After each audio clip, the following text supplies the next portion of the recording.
Балалар, бүгін мен зерттеуші байқауында біз құрттың пайдасы туралы тәжірибе жасайтын боламыз. Балалар, құртты неден жасаймыз? Сүзбеден. Ал сүзбені неден жасаймыз? Айран сүттен. Айран сүттен жасаймыз, дұрыс айтасыңдар. Сүзбені айран сүттен алады екенбіз, иә? Ал сүтті неден аламыз, балалар? Сиырдан.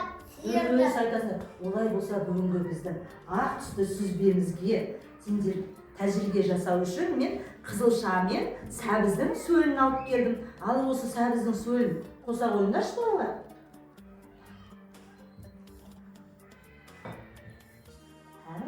Қоса қой.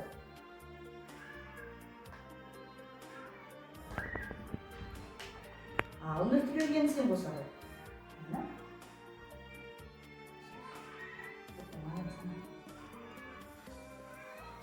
Ал жарайды, балалар.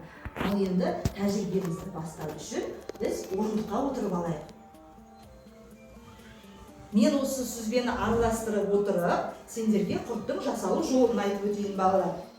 Құрт сүттен алынатын ұлттық тағамдардың бір түрі. Балалар, құртты айраннан жасаймыз. Айранды арнайы көбіде пісіп, оның майын аламыз. Майы айылынған айранды біз қазанға құйып, оны әбден қайнатамыз. Қайнатқа болған соң, арнайы жасалған дорбада оның суын сырғытып аламыз. Әбден суы сырғыған айраннан, балалар, осындай сүзбе дайын болады. Ал енді осы сүзбеден біз сендермен әр түрлі пішінде құрттар жасайық. Кім қай пішінді алады екен? Жарайсыңдар, балалар. Сендер өз пішіндеріңді таңдап алдыңдар, иә? Ал олай болса, енді мен сендердің алдарына ыдыс берейін. Осы ыдысқа пішіндеріңді қойып,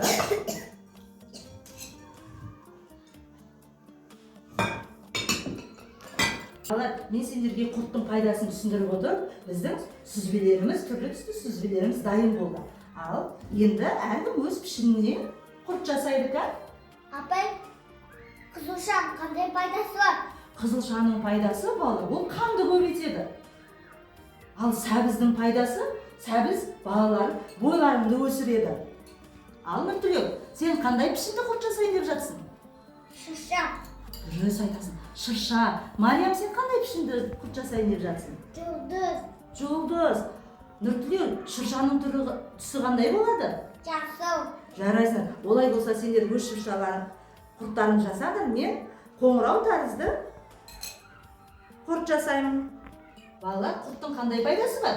Сүйекті қатырады, тістен қатырады. Дұрыс айтасыңдар, балалар. Құрттың пайдасы өте көп екен, иә? Бойымыздың өсуіне, сүйектеріміздің қатаюына құрт өте пайдалы. Құртты әрдайым жаз айында және көктем айында жеу керек, балалар. Балалар, сендерге дүкендегі тәтті ұнай ма, әлде құрт ұнай ма?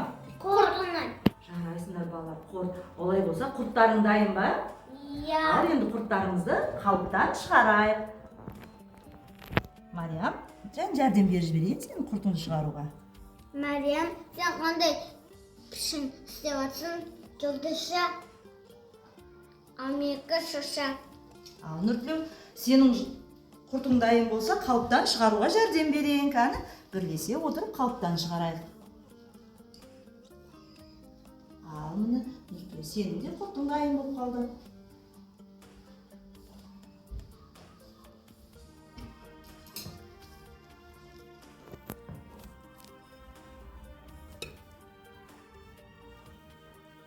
Ал балалар, біз ата-бабаларымыз құрттардың бәрін осы шиден тоқылған себетте сақтаған. Балалар, құрттарың дайын болды ма?